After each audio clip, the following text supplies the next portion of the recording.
E voltando, a gente parou em grupos econômicos. Veja só.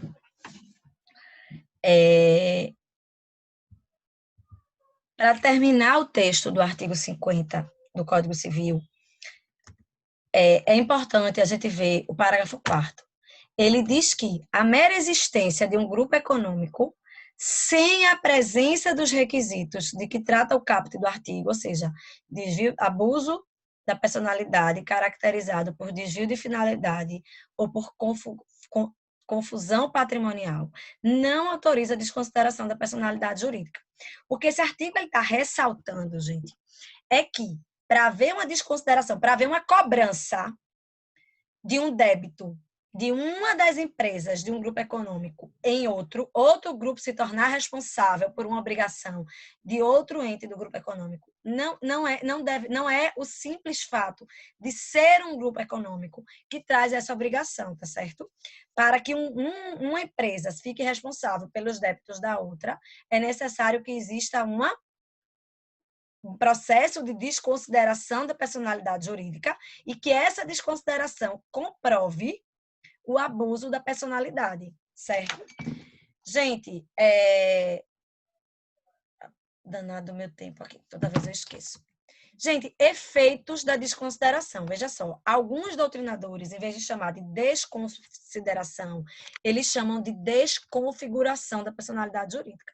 Não é uma desconfiguração, tá? Por quê? Porque a personalidade jurídica, ela continua a existir, ela vai estar sempre ali.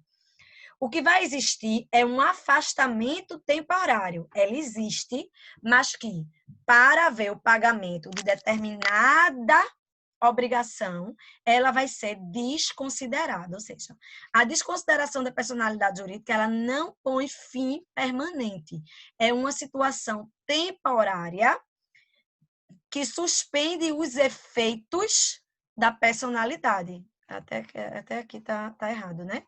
Aqui está dizendo suspensão temporária dos efeitos da desconsideração, não, dos efeitos da personalidade. Tá legal? Essa desconsideração, ela não vai ocorrer de modo genérico, uma desconsideração abstrata de todas as empresas do ramo de plantação de abacaxi da Serra das Russas vão ter a personalidade desconsiderada. Não pode, tá? É um caso específico, numa situação determinada, um débito determinado, por um prazo determinado, tá? E somente vai atingir o patrimônio dos sócios beneficiados, tá legal? Ou o administrador beneficiado. Essa afirmativa que eu vou trazer agora, lembra que quando a gente estava vendo lá nas características, a gente falou do artigo 1024, e eu disse que a aplicação, a gente fala lá, está no código, que não serão executados os bens dos sócios se não esgotadas as tentativas nos bens da sociedade. Veja, esse enunciado 281, ele diz o contrário, ele é recente, ele foi inclusive de iniciativa do professor André Ramos, e ele diz que a aplicação da teoria da desconsideração, descrita no artigo 50, prescinde, ou seja, não precisa da demonstração de insolvência da pessoa jurídica. O que é que esse artigo está dizendo, minha gente? Veja, não é que não precisa haver um débito. Ele tem que ter um débito comprovado, que a gente viu que está aqui, esse requisito aqui, o inadimplemento, tá? Mas a gente não precisa, não, por esse dispositivo, e aí eu sou muito crítica dessa situação, mas o que está dizendo aí, havendo o inadimplemento, havendo uma situação de abuso de personalidade, ainda que a sociedade ela tenha bens suficientes para arcar com aquele débito, é possível, sim, haver desconsideração. Isso está aí no enunciado, eu não concordo, tá? Mas é importante vocês entenderem que aqui a gente não está falando de que não precisa ter um inadimplemento, não. O débito é um requisito. Agora, a situação de insolvência não é, ok? Gente, tipos de desconsideração. A desconsideração ela vai ocorrer de 4 maneiras. A mais comum é a desconsideração inversa, tá? O que é a desconsideração inversa? Ela é muito utilizada no direito de família. Por quê? Um sócio está se separando, não quer dividir os bens com a companheira, com a ex-esposa, caba safado. E aí, o que é que ele faz? Ele passa os bens dele para a sociedade. É exatamente a desconsideração, só que, em vez de desconsiderar a personalidade jurídica e atingir o patrimônio dos sócios, você, numa execução contra o sócio, um determinado sócio, você retira a desconsideração, você retira a proteção da personalidade jurídica para atingir os bens da sociedade, tá? Isso aí, eu confesso a vocês que eu só vi na prática acontecer em caso de confusão patrimonial. Em caso de desvio de finalidade, eu nunca vi. Eu não sei como isso poderia se configurar na prática. Mas em caso de confusão patrimonial, é muito comum, tá? Ou seja, você afasta a personalidade da sociedade para que uma execução contra o sócio, ela atinja o patrimônio da sociedade. Vai pegar sua chupeta e vir pro meu colinho? Não sei, filho, onde você botou. Bora lá, gente, desculpa. Desconsideração expansiva.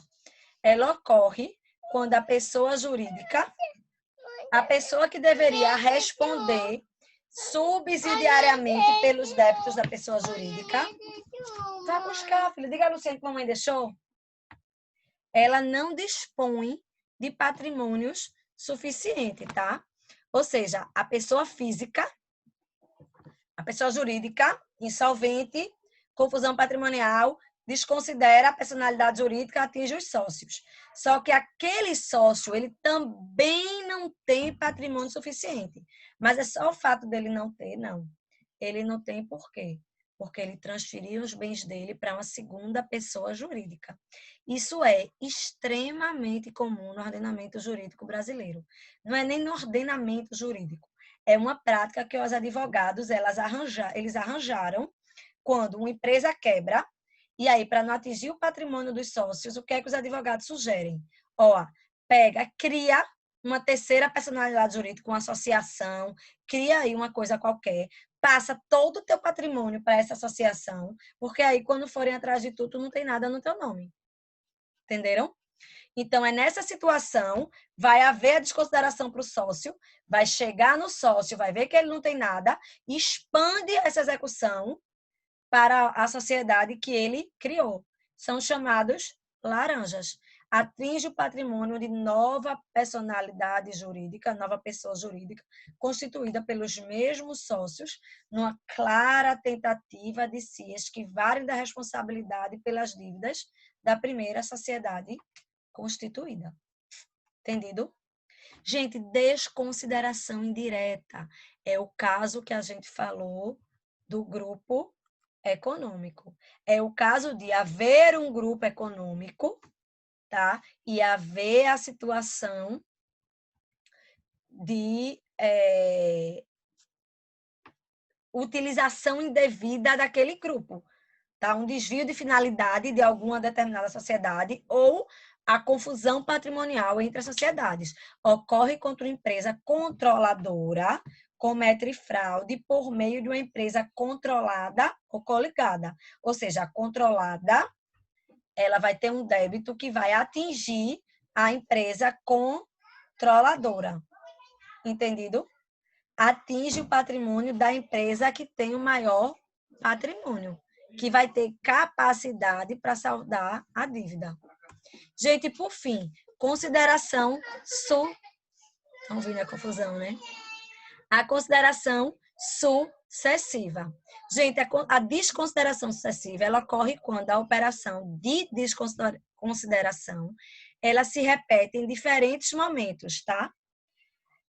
É uma utilização da desconsideração de modo gradual. A desconsideração para pagar uma dívida. Depois, um outro ato, outra inadimplência. É uma cadeia de eventos, é uma cadeia de insolvência interligada. Então, nessa situação, também vai haver a desconsideração da personalidade jurídica. Gente, então essa é a nossa teoria geral da desconsideração da personalidade jurídica. Eu vou estar online todo o período da aula, vocês mandem suas dúvidas, tá certo?